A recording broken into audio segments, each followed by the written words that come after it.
Voici une vérité foudroyante, une vérité crue que plusieurs personnes nous cachent afin de dire investis au pays, investis dans ton pays, investis dans ton pays. Écoutons ce message-là et on va décortiquer ensemble. Abonne-toi à la chaîne, partage la vidéo et like la vidéo.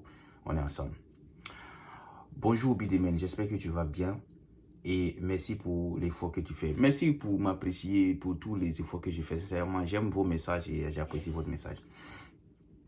Je viens vers toi concernant ta vidéo que tu as faite de « On ne peut pas assurer sa retraite au Canada et c'est mieux d'investir au pays, dans son pays d'origine pour pouvoir assurer sa retraite dans ses vieux jours. » Moi, je conteste cette information car, pour commencer, moi, j'ai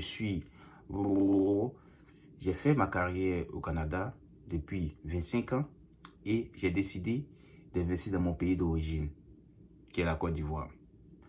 Mais on ne parle pas de la difficulté et de la concurrence et de la jalousie foudroyante qui se passe sur le continent et dans nos différents pays d'origine. Investir au pays, c'est bien, mais si tu as la possibilité d'investir où tu te trouves, s'il y a des bons investissements, il faut le faire. Ou bien, si tu peux investir dans un autre pays africain, différent du mien, il faut le faire, car souvent dans nos pays d'origine et nos propres ennemis.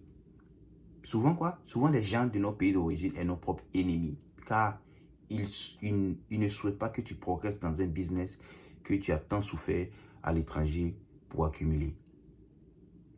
Donc, moi je conteste cette information car c'est pas totalement vrai.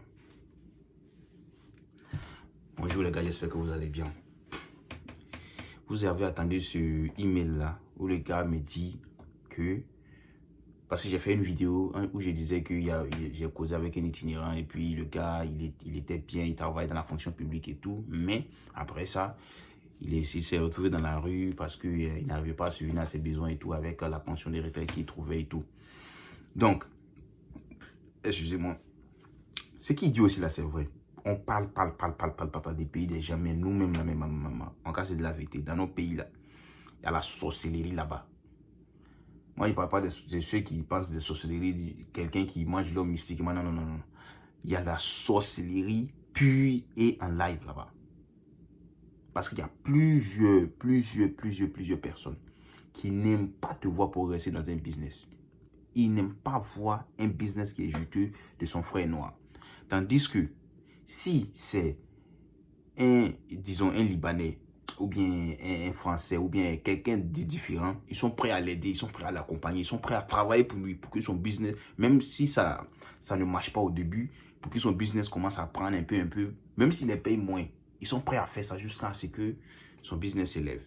Mais, lorsque c'est pour un frère noir, lorsque c'est pour un farafi comme lui, il est jaloux. C'est-à-dire les petites payes même qu'il doit accepter au début pour que le gars puisse se développer, pour construire son business, pour construire un empire là. Le gars n'est pas prêt. Ils vont le voler de 1.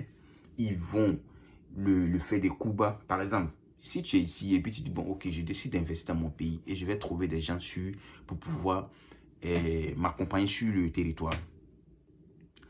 Il faut d'abord éviter ta famille.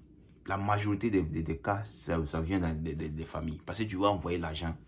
Ils vont essayer, tu vas dire, bon, essayer de faire quelque chose pour que nous tous on puisse bénéficier.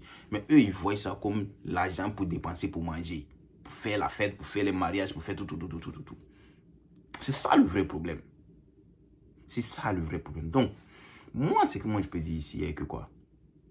Si tu veux investir, soit dans un continent différent que le continent où tu te trouves. Par exemple, si tu es en Amérique du Nord, si tu es au Canada, tu es aux États-Unis, ou bien si tu es en Europe, France, Belgique, whatever, Allemagne et tout. Faut pas forcément aller dans ton pays d'origine. Parce que ton pays d'origine, oui, tu es né là-bas, tu as grandi là-bas. Mais il y a d'autres pays qui sont plus avantageux. Il y a des taxes qui sont plus avantageux. Par exemple, je prends un exemple comme ça. En Côte d'Ivoire, c'est interdit d'envoyer des voitures de moins de 5 ans. C'est-à-dire, si une voiture a plus de 5 ans, c'est impossible que ça rentre en Côte d'Ivoire. Si ça doit rentrer en Côte d'Ivoire, c'est que, je ne sais pas, c'est que tu es peut-être un député ou bien tu es peut-être un ministre et tout. Et puis, tu ne fais pas partie de cette loi-là. Cette loi-là ne t'affecte pas. Tu peux faire rentrer les voitures comme tu veux. Mais, si tu es une personnalité lambda comme moi et tu veux faire partie des voitures pour essayer de vendre et avoir un surplus et puis faire révéler l'argent ici, acheter, revendre et tout. C'est pas possible si les voitures ont plus de 5 ans. C'est pas possible. Donc ça d'abord c'est un frein à un business, à quelqu'un qui veut faire du business. Donc si tu veux faire de ce business vraiment, tu cherches des contacts dans d'autres pays. Il y a d'autres pays comme le Burkina, le Mali, le Cameroun, la Guinée, le Sénégal, tout ça. Tu peux faire plusieurs business dans ces différents pays-là, comparé à ton pays d'origine. Il y a d'autres pays aussi qui sont plus avantageux de manière pour les impôts.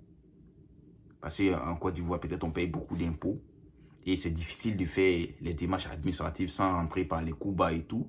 Donc, tu peux chercher un pays, par exemple, tu peux aller dans les pays anglophones. Là. Ils sont moins compliqués et puis c'est facile de faire un business là-bas. Et on ne te connaît pas. Donc, il n'y aura pas de la jalousie, il n'y a rien. Tu peux développer là-bas. Ou bien, tu essaies de développer où tu es d'abord. Ok? Tu essaies de développer où tu es d'abord. Essaie de voir les perspectives, comment faire, avoir une fondation solide où tu es. Là, maintenant, même si tu vas te casser la figure dans ton pays d'origine, il n'y a pas de problème. Si tu veux, tu peux aller te casser la figure dans ton pays d'origine. Si ça ne va pas, tu peux revenir. Parce que tu as une fondation solide. Mais quand tu prends tout, hein, quand tu mets tous tes œufs dans un panier, ça aussi, c'est un peu bête, c'est pas réfléchi. Parce que quelqu'un qui travaille pendant, je sais pas, 20 ans, 15 ans, 30 ans, qui prend tout son fonds pour dire qu'il va les mettre dans quelque chose. Non, il faut avoir quelque chose de solide d'abord. Comment on appelle ça? Un backbone, c'est-à-dire quelque chose qui peut te retenir si ça ne va pas.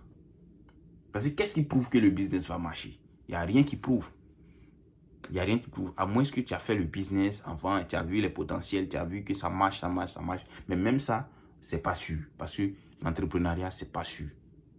Donc, ce que le monsieur a dit ici, là, moi, en tout cas, comment je vais appeler ça? Je suis d'accord avec ça. Parce que on ne parle pas trop des réalités d'investir chez toi. Faut faire, tu vas venir investir au pays. Ah, c'est mieux d'investir au pays. Ah, c'est mieux les gars. Moi, je vous dis aujourd'hui, à Abidjan, là, dans la capitale de mon pays, là, c'est cher. Souvent même, c'est plus cher même que certaines villes au Canada ici. Oui. Souvent, là, c'est plus cher que certaines villes au Canada ici. Je vous dis, je vous assure. Le transport, le logement, la nourriture, la vie même est chère à Abidjan. La vie est chère. Donc, il ne faut pas se voiler la face pour dire qu'une fois que tu es ici, tu travailles un peu, puis tu arrives là-bas, c'est fini que tu peux réussir, tu peux vivre à l'aise. Non, ce n'est pas forcément que tu peux vivre tranquillement. Hein. Il y a des réalités de là-bas aussi qui sont vraiment compliquées. Voilà. Donc, moi, je pense qu'il faut réfléchir 2 fois avant de te lever comme ça pour aller investir. Voilà. Merci d'avoir regardé cette vidéo. J'espère que vous avez profité ou bien vous avez aimé quelque chose dans cette vidéo-là. Dans ce cas, n'oubliez pas de liker la vidéo, partager la vidéo et on se dit à la prochaine vidéo. Peace out.